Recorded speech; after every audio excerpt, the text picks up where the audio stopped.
प्रदेश के मुख्यमंत्री द्वारा दिए गए बयान जिसमें उन्होंने कहा था कि वह भूमाफियाओं को जमीन में गाड़ देंगे को लेकर आज कांग्रेस कमेटी के media panelist advocate Pramod Kumar Dwivedi ने मध्य प्रदेश के मुख्यमंत्री शिवराज सिंह चौहान को चुनौती दी है कि वे सरकारी अधिकारियों कर्मचारियों के बड़े निम्न कारनामे की जांच करवाकर उन्हें जमीन में गाड़े या जमीन की जादूगरी को समाप्त करके बताएं। इंदौर शहर में एक नजुल की जमीन पर कटी कॉलोनी को लेकर कांग्रेस कमेटी के मीडिया पैनलिस्ट प्रमोद कुमार द्विवेदी ने बड़ा खुलासा किया है और आरोप लगाया है कि सरकारी अधिकारियों की मिलीभगत से नजुल की जमीन पर कटी अवैध कॉलोनी। द्विवेदी ने बताया कि ग्राम सिरपुर के सर्वे नंबर 156/1 कुल रकबा 4.51 एकड़ नजुल की भूमि को 30 वर्ष के लिए लीज पर दी। सन 2001 से आवंटन हुआ। पुलिस विभाग ने आपत्ति ली तो आवंटन कांग्रेस सरकार में रुका, पर भाजपा सरकार आई, खेल हुआ, परंतु आवंटन के आधार पर ही इस कॉलोनी का टीएनसी मैप स्वीकृत किया। टीएनसी अधिकारियों ने उस आवंटन में व 2008 की लीज में बारूद घर का उल्लेख नहीं किया। इस बारूद घर पर खाली जमीन बता बगीचा टीएनसी ने जनशक्ति गृह निर्माण सोसाइटी से मिलकर मानचित्र स्वीकृत किया। द्विवेदी ने सवाल उठाया कि जब जमीन नजुल की थी तो नजुल ने लीज जमीन की थी तो नजुल अधिकारियों ने जिला कलेक्टर अनुविभागीय अधिकारियों ने बारूद घर का कब्जा कैसे दे दिया। मुख्यमंत्री माननीय शिवराज सिंह चौहान कहते हैं कि माफियाओं से प्रदेश छोड़ो अन्यथा मैं आपको ज़मीन में गाड़ दूंगा। आज मैंने जो दस्तावेजों के माध्यम से खुलासा किया है, शासकीय अधिकारियों और कर्मचारियों के खेल का जो माफियागिरी चल रही है उसको उजागर किया है।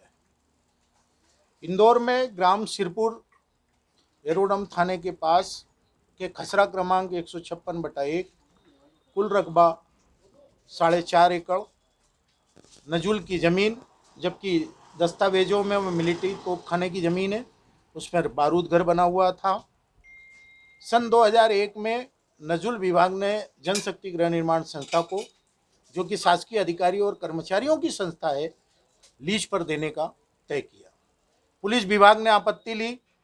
मध्य प्रदेश शासन में भाजपा की सरकार आने के साथ ही सन 2008 में ये ज़मीन पुलिस की आपत्ति को दरकिनार करते हुए जनशक्ति गृह निर्माण को लीज डीड के आधार पर दी। लीज डीड जैसे हुई उस लीज डीड को आप पूरा पढ़ेंगे, उसमें कहीं भी नहीं लिखा है कि बारूद घर भी दिया जा रहा है, क्योंकि सरकार का नियम है कि अगर कोई चीज़ लीज पर दे रहे हैं तो वो ज़मीन लीज पर दे सकती है सरकार। विक्रय पत्र अमले का होता है, तो बारूद घर दिया ही नहीं। संस्था का टीएनसी का मैप 2001 के आवंटन पत्र के आधार पर 2001 में ही हो गया। टीएनसी के अधिकारियों ने ये छिपा लिया कि वहाँ पर बारूद घर बना हुआ है, खाली ज़मीन बता दी और उस पर बगीचा प्रस्तावित कर दिया। नामांतरण हुआ ही नहीं। आज भी सरकारी रेवेन्यू में भू अभिलेख में सरकारी मिलिट्री तोपखाना दर्ज है। संस्था का नाम चढ़ा ही नहीं, नामांतरण हुआ ही नहीं।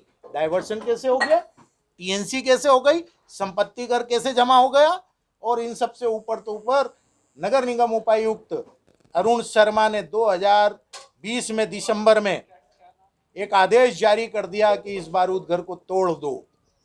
कौन होते हैं वो बारूद घर को तोड़वाने वाले? उनको आदेश देने का संवैधानिक अधिकार है। नगर पालिक निगम अधिनियम 1956 की किस धारा में उनको आदेश देने का अधिकार है? खतरनाक भवनों को तोड़ने का अधिकार नगर पालिक निगम में वर्णित है। यदि बांध, सड़क, इस पर कोई अवरोध आता है तो वो तोड़ने का अधिकार है, परंतु किसी जमीन में प्राइवेट संस्था को दे दी सरकार ने, उसको तोड़ने का आदेश आप दे रहे हो और कह रहे हो कि इस पर बगीचा बना लो। इस प्रकार से उस जमीन को रातों रात को तोड़ दिया गया 10 जनवरी 2020 को।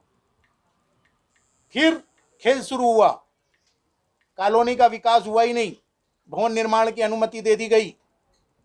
आज भी कॉलोनी में बगीचे का निर्माण अब चल रहा है। सड़क अभी बनी नहीं है।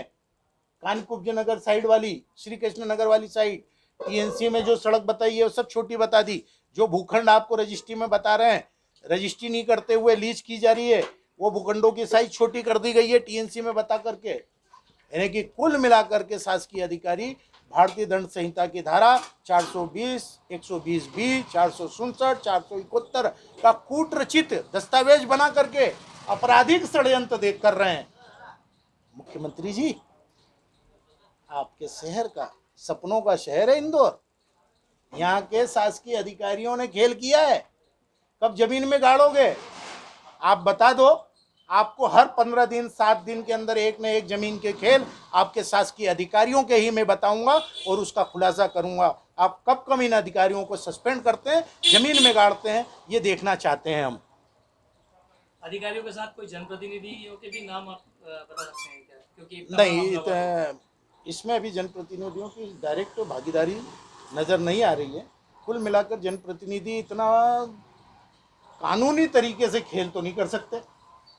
पूरा खेल कानूनी को बलाए ताक में रखते हुए, कानून को समझते हुए खेल खेला गया है, लेकिन वो भूल गए कि वकील बिना माथे की कील होता है, कब कितना ठुकता है ये कानून जानता है। आपका परिचय?